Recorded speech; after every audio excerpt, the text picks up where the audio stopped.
You need a break. Whew. All right. I'm really nervous about this last wing. Yeah, this one was bad, man. I'm not Catholic either.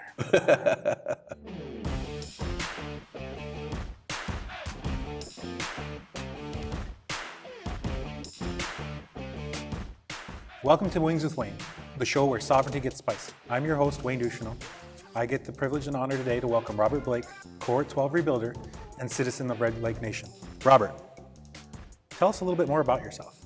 Yeah, thanks, Wayne, for having me. My name is Robert Blake, and like you said, I am from Red Lake. Hey. Yes, I'm also the owner of Solar Bear, which is a solar installation company. I'm also the executive director of Native Sun Community Power Development. Well, welcome. I'm going to invite you to have a wing. I'm going to try one of these wings here, Wayne.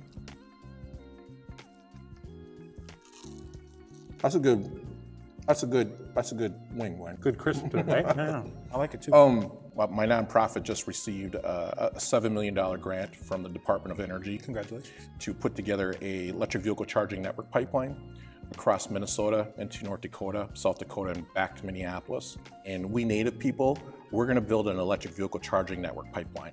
Yep. And what was really cool about that, Wayne, was after we made our announcement, Transportation Secretary Pete Buttigieg made their announcement, and all of these other companies made the announcement because we had gotten so much press on it. So pretty stoked about that. Really excited about that project. And so I think that leads me into the next question where I'm talking about, where we're thinking about, specifically because of that, Native nations are in this unique position to help lead the fight on climate change. What are your thoughts about that as Native nations have that ability? I don't believe that we are going to make our climate goals if we don't leverage tribal sovereignty.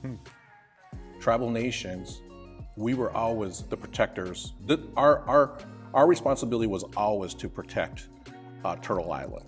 And what I say to people is that, it was our responsibility to protect this place before everyone got here. It's our responsibility to take care of it after everyone leaves. And we are the only people inside this government with a government. So we have to leverage tribal sovereignty to do this. And I see Native people playing a big role in this. And that's through policy, that's through creating jobs and opportunities in tribal country, and then also through manufacturing. And so the idea here is that, we'll create all these renewable energy zones. Acronym, Wayne, is RES. Well, I like that. Excellent. Let's try wing 3. This one's called Burn After Eating, so I think it's going to be a fun one. Burn After Eating, okay.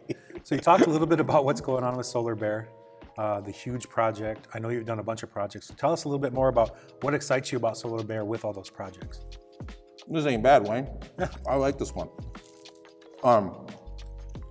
Solar Bear is currently putting in for the $50 million project down in Prairie Island, which is the net zero project. We also are helping with the development of a 200 to 400 megawatt project up in Red Lake. We were just designated a tribal energy development organization. That's the first of its kind in the country. There, what we do is we plan to sell our excess power out on the open market with the rest of the energy providers. Because what I believe with casinos, and trust me, Wayne, I have nothing bad to say about casinos. I mean, if it wasn't for the casinos, I wouldn't have 3 college degrees. I mean, just be very honest with you. What I believe what casinos have done for our communities is that there's a negative aura attached to that capital. And I'm thinking that if we bring in this positive energy, which is creating tribal utilities and creating these renewable energy microgrids and whatnot in tribal country, that there is going to be positive energy attached to that capital. And I will say this too, to tribal country, we're in the gaming industry, which is a $1 billion industry. The energy industry is a $1 trillion industry. We are in the wrong game. We are in the wrong industry, Native people. We need to get in the energy game. Right on. I got before I go down to the 4th question. Yeah, this one, by the way, is a little hot. Oh yeah, they get a little warmer. You talked about the net zero project with Prairie Island. Can you talk about the importance of that for the Prairie Island Indian community? what's really exciting about this is that, this community is going to be a net zero community, meaning that, there's going to be no fossil fuel generation of electricity going into this community. And so what my hope is that this can be in every Native community. All right, well, I think now we've talked a little bit about some of your projects as it relates to what that community hopes for. Tell me more about what your future hope for the Red Lake Nation is. I've been working with these instructors on the Solar Cub program, which is basically a program that involves from K to 12, and it's the solar bear family, comes down from the North Pole, comes into a Native community, and what it does is it tells the community, hey, our home is melting.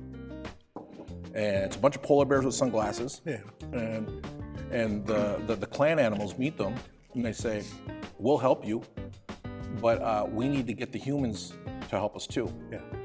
So comes in, little Native girl, and as these bears are speaking to the little girl is speaking, it could be Ojibwe, could be Lakota, could be Ho-Chunk, could be anything, and is speaking back to the bears.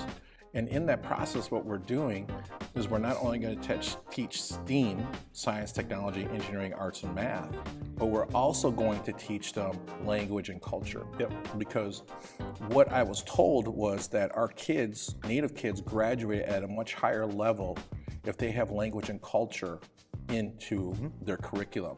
And so I'm thinking that if we can go ahead and plant these seeds at an earlier age, then all of these kids are going to grow up with this responsibility, with this mindset that they're going to have to take care of this planet. I think, right, that's exactly a component in the Rebuilders program. We talk about cultural match. We talk about the importance of that, infusing that in tribal governance and how we do things, right, in order to have more success, right? And so I'd love to hear you talk a little bit more about, so you think it's replicable, so not only can we do this in Red Lake and Ojibwe country, but in Lakota country, in wherever we go. How are you melding those two things? Yeah, I was asked actually. I gave a speech about it, and I had people come up to me and they said, "Hey, can the bears speak Ho-Chunk?" And I'm like, "Yeah." And then another person came to me and said, "Can the bears speak Hmong?" And I was like, "Yeah, the bears can speak Hmong too." Here's the thing: the bears can speak anything. They just need the translation. It's going to be open source, so we're going to be able to transfer this to whoever wants to take it and learn from it, and use this as an opportunity to go ahead and teach their communities.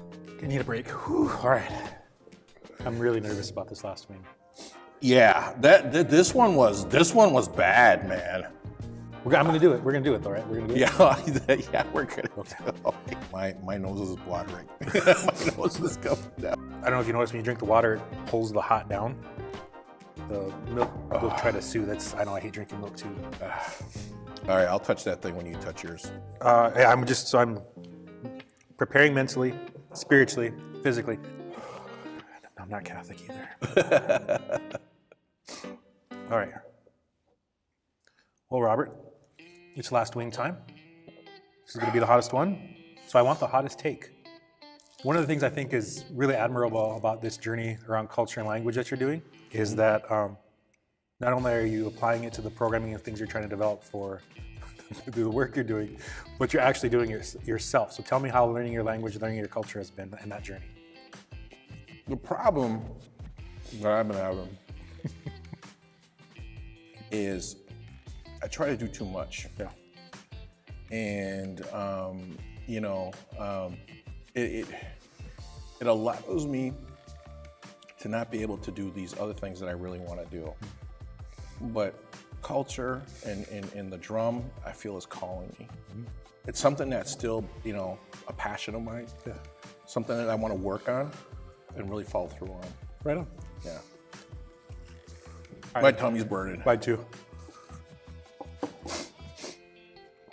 Oh, wow. Well, these wings, Wayne, are hot. Yeah. Get yourself right there. This is, I'm sorry, but they're burning me up. They're burning me up. Oh man. Well, Robert, it's been a pleasure visiting with you today. We've broached the subjects from the macro level about the importance of tribal sovereignty and having Indigenous peoples take the lead in climate change, down to how we can really effectuate those things through policy and establishing our own commissions.